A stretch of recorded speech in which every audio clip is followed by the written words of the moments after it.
So to start this meditation, I'm going to invite you to find a comfortable posture in a place that is restful ideally and quiet, but if that's not the case for you today, anywhere might do. On the bus, the subway, it's possible to meditate. Don't meditate if you're driving. Just wait until you get home and you will be able to see the recording of this video both on Facebook and on YouTube. So once you've found the right place, the right posture, we might be holding it for 20, 25 minutes, no more than that. You may go ahead if you can and close your eyes and relax the shoulders, soften your facial muscles, relax the jaw, allowing the hands to rest somewhere comfortable.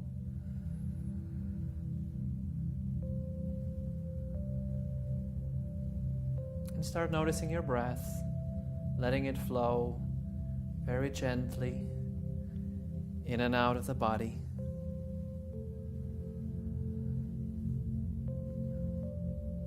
A constant flow of breath, constant flow of spirit in and out of the mind-body.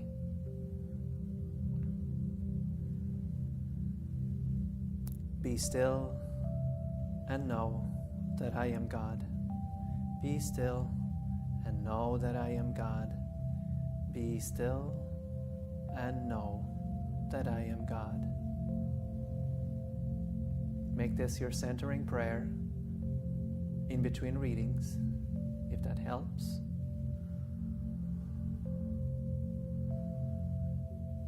Repeat Psalm 46 as many times as needed, if that feels right for you, to recenter yourself in the here and now. Whenever the mind jumps, following other things, thinking about the future or the past or something that might be happening in the room where you are today, a physical sensation, whatever it may be, that pulls the attention away from the word. The moment you become aware that the mind was distracted, with self-compassion, with self-kindness, bring yourself back to the word gently, at your own pace.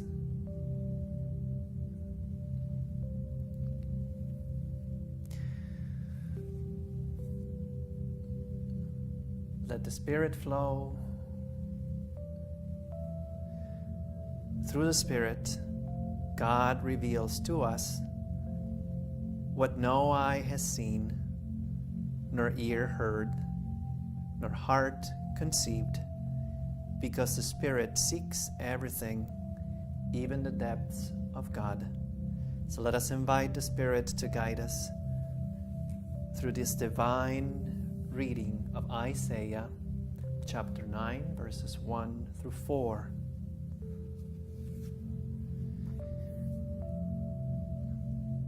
In the first reading, we're going to get a sense of the story. You may want to close your eyes and try to envision with the eye of the mind the sights, the colors, the sounds, odors, the emotions involved in this text. Try to bring the text to life as if you were watching a movie of it in your mind as best you can, even if the projection is faint, that's fine.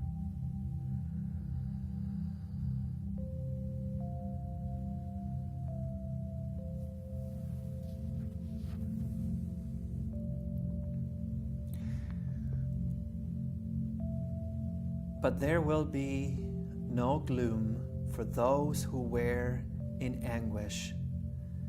In the former time, he brought into contempt the land of Zebulun and the land of Naphtali. But in the latter time, he will make glorious the way of the sea, the land beyond the Jordan, Galilee of the nations.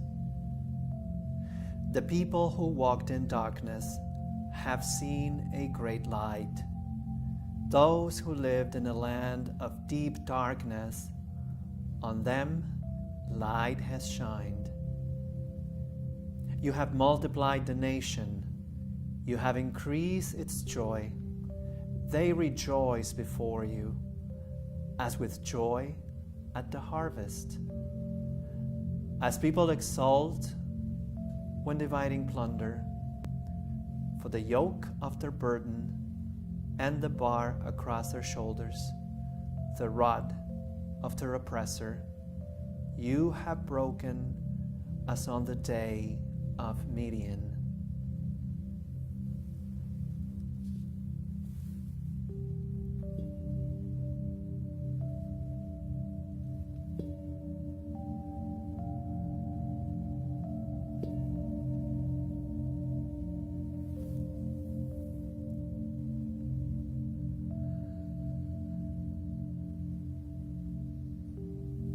Take this moment to reconnect with mind, reconnect with body, reconnect with the flow of life-giving spirit in and out of your life today.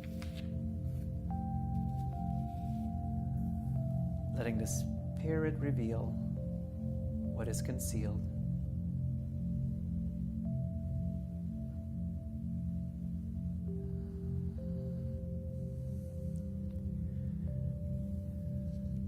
The tribe of Zebulun and Naphtali mentioned in this passage are two of the lost tribes. The Gospel of Matthew in chapter 4 cites this passage of Isaiah and also the next verses as a fulfillment of the messianic prophecies of Jesus.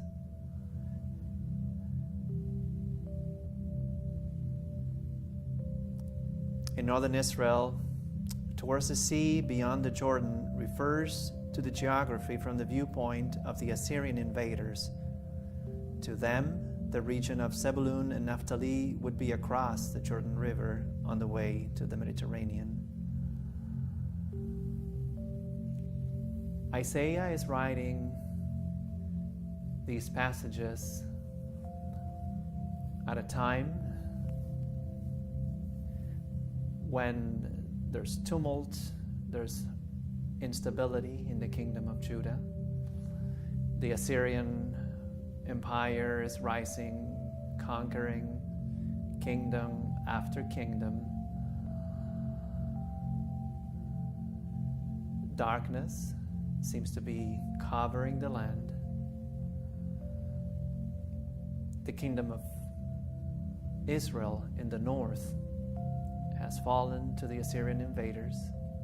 The kingdom of Judah still stands. This is the historical content of the prophet Isaiah.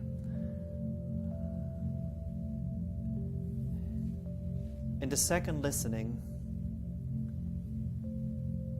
try to ask questions in order to go deeper into the Word, trying to understand the Word beyond the surface, go beyond the literal meaning of the words, trying to understand symbols, metaphors, contrasts that appear on the text. But remember, we're not doing an exercise of exegesis. We're not looking for new information. The goal of the spiritual practice is to achieve communion with God, led by the Spirit, with Christ, as our focal point. Therefore, what is this passage of Isaiah telling us about God?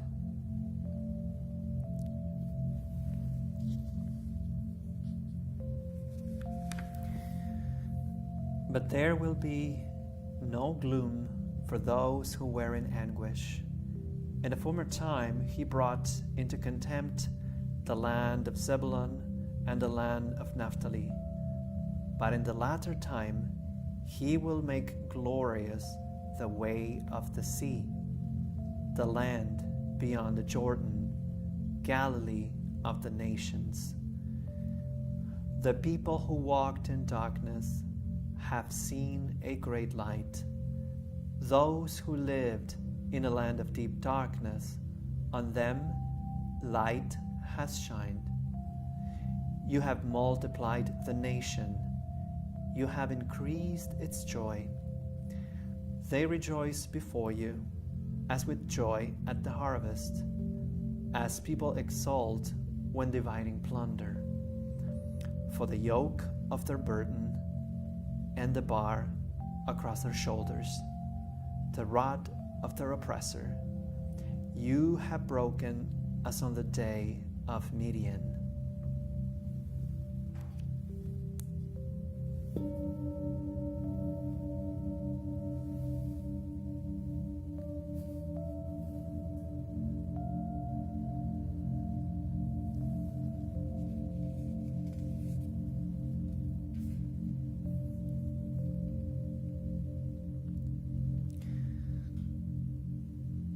Be still and know that I am God. Be still and know that I am God. Be still and know that I am God.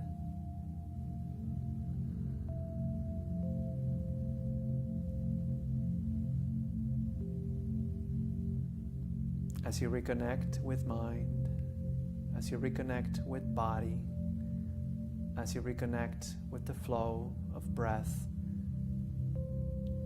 going gently, deeply and slowly in and out of the body.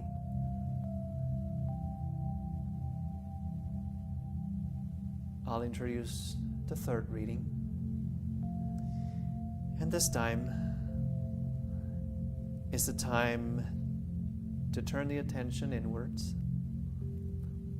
You're going to let go of trying to understand the word analytically. So you can stop worrying about what the word means. Instead, the focal point of this fourth reading is going to be your own reaction to the words you hear, whether or not you understand the metaphors, the symbols. You can let go of that.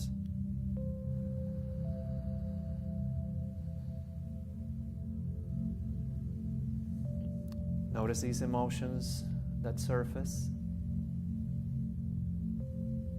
Is it joy? Is it sadness? Is it fear? Is it guilt? Are you just feeling impatient or anxious or restless? Be descriptive about what do you find as the word flows through your life, like breath, like spirit.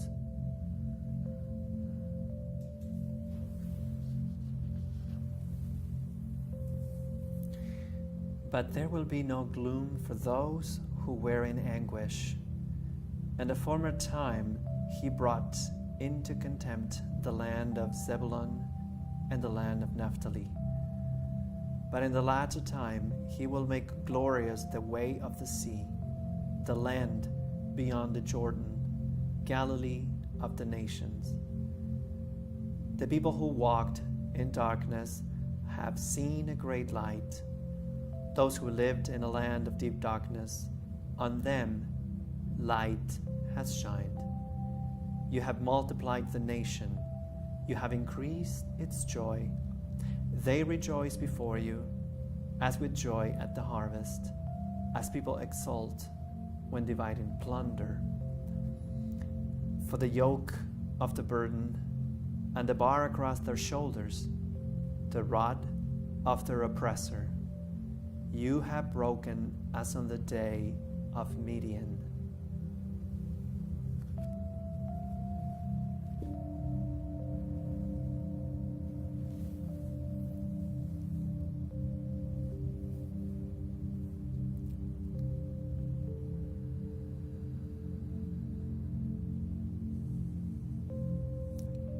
Reconnecting with the breath.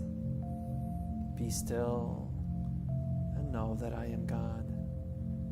Be still and know that I am God. Be still and know that I am God.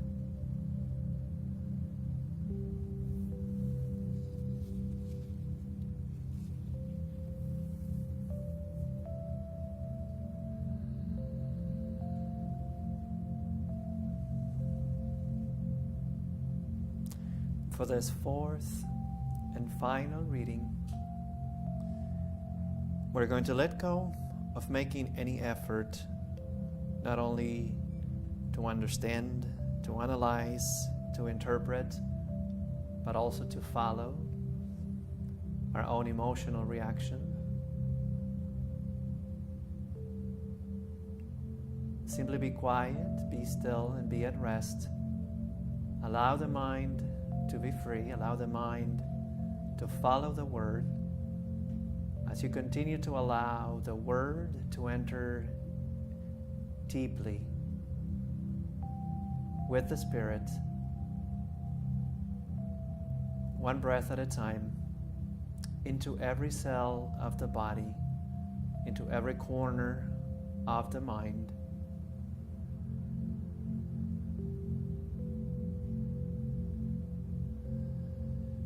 Open the ears of the mind for whatever God may bring to you through the Word. One with God in eternal, boundless love, joy, and peace.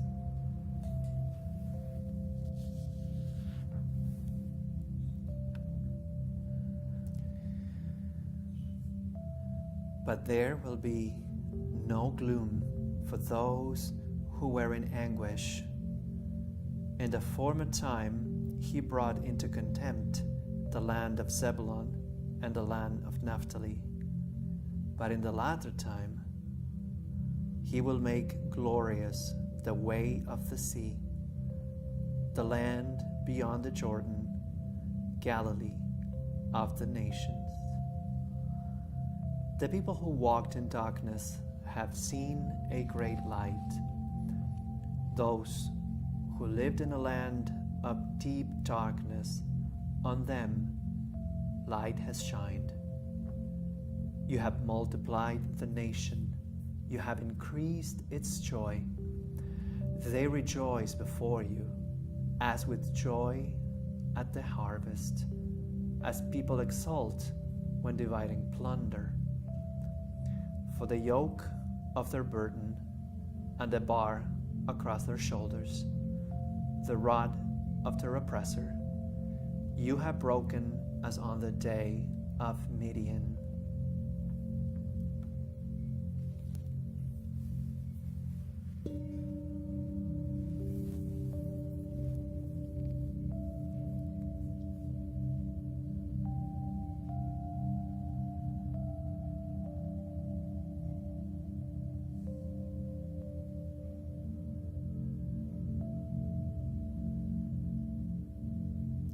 Close your eyes, reconnecting with mind, reconnecting with body, reconnecting with the Spirit.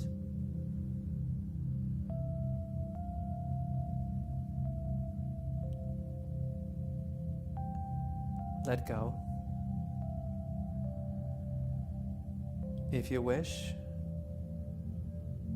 you can offer a silent prayer of thanksgiving or simply dwell in the eternal, everlasting, present, one breath at a time, dwelling in eternal peace, eternal love, eternal wisdom.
Gently open the eyes and return to the room around you. And I would like to thank you all for meditating today and for considering this passage of Isaiah with the Lectio Divina.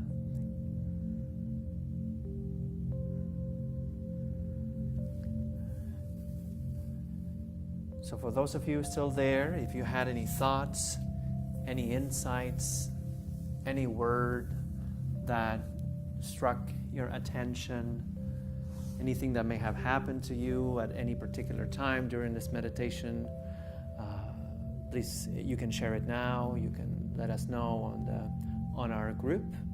The group is now called Beyond the Walls. So if you realize that you're a member of a group called Beyond the Walls, that used to be called Toronto Congregation. So you can share any thoughts that you had on this meditation or on Isaiah 9, chapters 1 through 4 in this group. I will certainly do. And in preparation for this Sunday, we will talk about this passage here on our Sunday service. And thank you so much. And remember, our capacity to put these content, that these lectures, meditations, and Sunday services online happens because of your very generous donations that you do through our website, centerplace.ca. And you also help us a lot when you share and when you like these videos. Thanks again, everyone, and now just go in peace.